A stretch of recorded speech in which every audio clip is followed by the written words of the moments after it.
Hello friends, எல்லாருக்கும் வணக்கம். இன்றைக்கி நம்ம ஸ்விட்ச்போர்ட் க்ளீனிங் பற்றி பார்க்க போகிறோம். ஒரு நெயில் பாலிஷ் ரிமூவர். அது வந்து டிஷ்யூ பேப்பர் ஃபார்மில் கிடைக்கும் பார்த்தீங்களா, அது. ஸோ எங்கிட்ட நான் நெயில் பாலிஷ் ரிமூவருக்காக இதை வாங்கி வச்சுருந்தேன். இதில் இருக்கிற ஒரு டிஷ்யூ எடுத்து நம்ம இதில் வச்சு ரப் பண்ணோம் அப்படின்னா நம்மளுக்கு வந்து ரொம்ப அழகான இந்த எண்ணெய் பிசுக்கு எல்லாம் இங்கே பாருங்கள், இந்த இடமே எவ்வளோ பளிச்சுன்னு ஆகுதுன்னு. சுவிட்ச் போர்டு க்ளீன் பண்ணுறதுக்கு பயமாக இருக்குது அப்படின்னீங்கன்னா நீங்கள் வந்து மெயின் ஆஃப் பண்ணிட்டு கூட பண்ணலாம், அல்லது காலில் ஸ்லிப்பர் போட்டுக்கோங்க. பாருங்கள், ஜஸ்ட் ஒரு ரப்லேயே வந்து நம்மளுக்கு இது அப்படி க்ளீன் ஆகுது பாருங்கள்.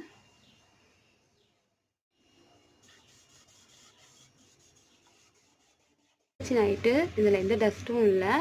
இப்போ இதை நம்ம ஒரு ட்ரை கிளாத் வச்சு தொடச்சி எடுத்துட்டோம். ஸோ பளிச்சுன்னு க்ளீன் ஆகிட்டு ரொம்ப குவிக்காக ரொம்ப ஈஸியாக செய்யக்கூடிய இந்த மெத்தட் உங்களுக்கு பிடிச்சிருந்ததுன்னா நம்ம சேனலை மறக்காமல் சப்ஸ்கிரைப் பண்ணுங்கள், லைக் பண்ணுங்கள், கமெண்ட் பண்ணுங்கள். தேங்க்யூ ஃபார் வாட்சிங்.